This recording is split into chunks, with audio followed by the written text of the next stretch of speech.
Hello students, आज हम पढ़ेंगे चैप्टर 1 क्लास 6 ज्योग्राफी एनसीईआरटी का the earth in the solar system.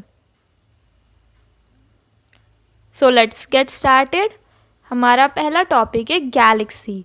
Galaxy क्या है?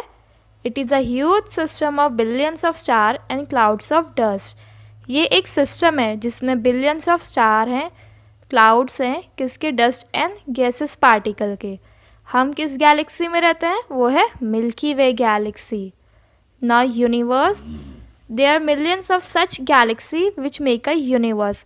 मतलब जब बहुत सारी गैलेक्सी यानी मिलियंस ऑफ गैलेक्सी आपस में कंबाइन होती है तो एक यूनिवर्स बनता है। हमारे यूनिवर्स में बहुत सारे ऑब्जेक्ट्स हैं जैसे planet, star, moon etcetera. So all those objects shining in the sky are called celestial bodies। मतलब वो सारे ऑब्जेक्ट्स जो स्काई में शाइन करते हैं उन्हें हम सेलेस्टियल बॉडीज़ कहते हैं। जैसे रात के वक्त हमें मून दिखाई देता है, प्लैनेट, स्टार दिखाई देते हैं, दिन के वक्त हमें सन दिखाई देता है, वो सब एक सेलेस्टियल बॉडीज़ हैं। कुछ सेलेस्टियल बॉडीज़ बहुत बड़ी होती है और उनकी खुद की हीट एंड लाइट होती है जिसे वो खुद एमिट भी करते हैं। उन सेलेस्टियल बॉडीज़ को हम स्टार कहते हैं। जैसे सन भी एक हमारा स्टार है। जबकि कुछ सेलेस्टियल बॉडीज़ छोटी होती हैं और उनकी खुद की हीट एंड लाइट नहीं होती है। उनको हीट एंड लाइट कहाँ से मिलती है? स्टार से। उन सेलेस्टियल बॉडीज़ को हम प्लैनेट कहते हैं। नाउ स्टार्स,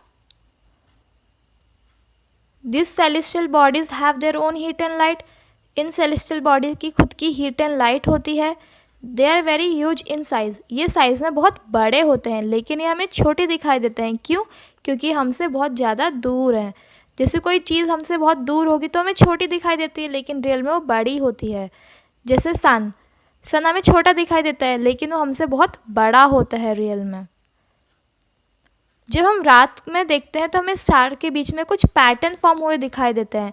उन पैटर्न्स को हम कॉन्स्टलेशन कहते हैं। So the various patterns form by the group of star are called constellation. Example Ursa Major and Saptarishi. Ancient time में जब लोगों के पास कंपास नहीं होता था तो रात में डायरेक्शन फाइंड आउट करने के लिए लोग स्टार की हेल्प लेते थे।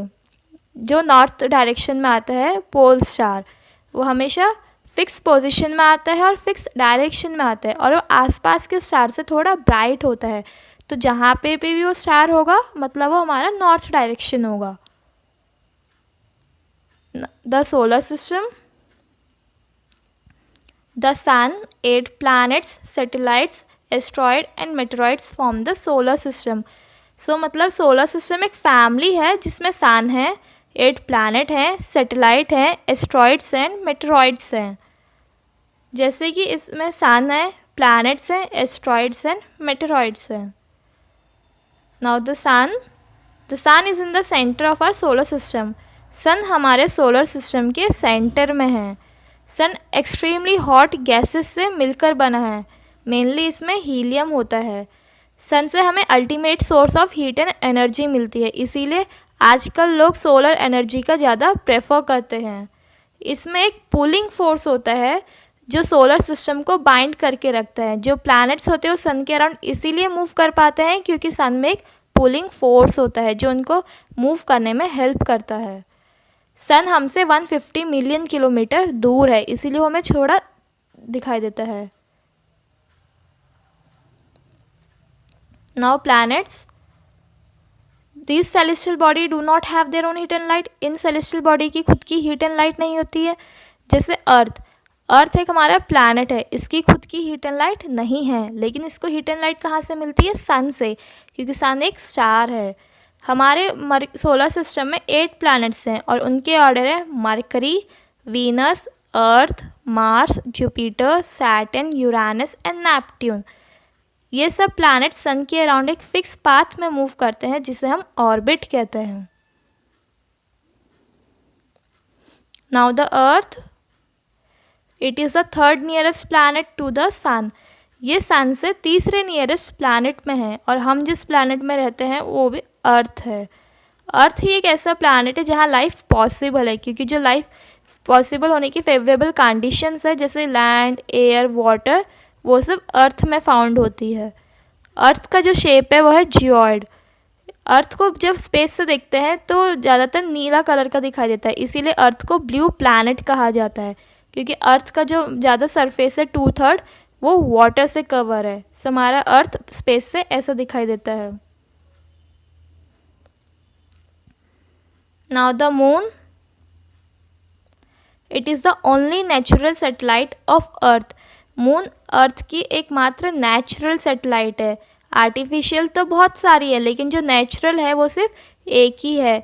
सैटेलाइट क्या होती है? सैटेलाइट वो होती है जो प्लैनेट्स के अराउंड मूव करती है। जैसे मरकरी की एक भी सैटेलाइट नहीं है और जुपिटर की 16 सैटेलाइट है, वैसे अर्थ की एक सैटेलाइट है नेचुरल, वो है मून। इसका जो डायामीटर है वो अर्थ के डायामीटर से 1/4 है और इसको 27 डेज़ लगते हैं अर्थ के अराउंड मूव करने में। इसीलिए हमें जो मून का शेप एंड साइज़ है वो चेंज होते हुए दिखाई देता है, क्योंकि वो अर्थ के अराउंड मूव करती है। जैसे हमें कभी फुल मून दिखाई देता है, कभी हमें क्वार्टर, कभी अमावस्या, कभी हाफ मून, इसीलिए। Now asteroids, These are the various tiny bodies which also move around the sun.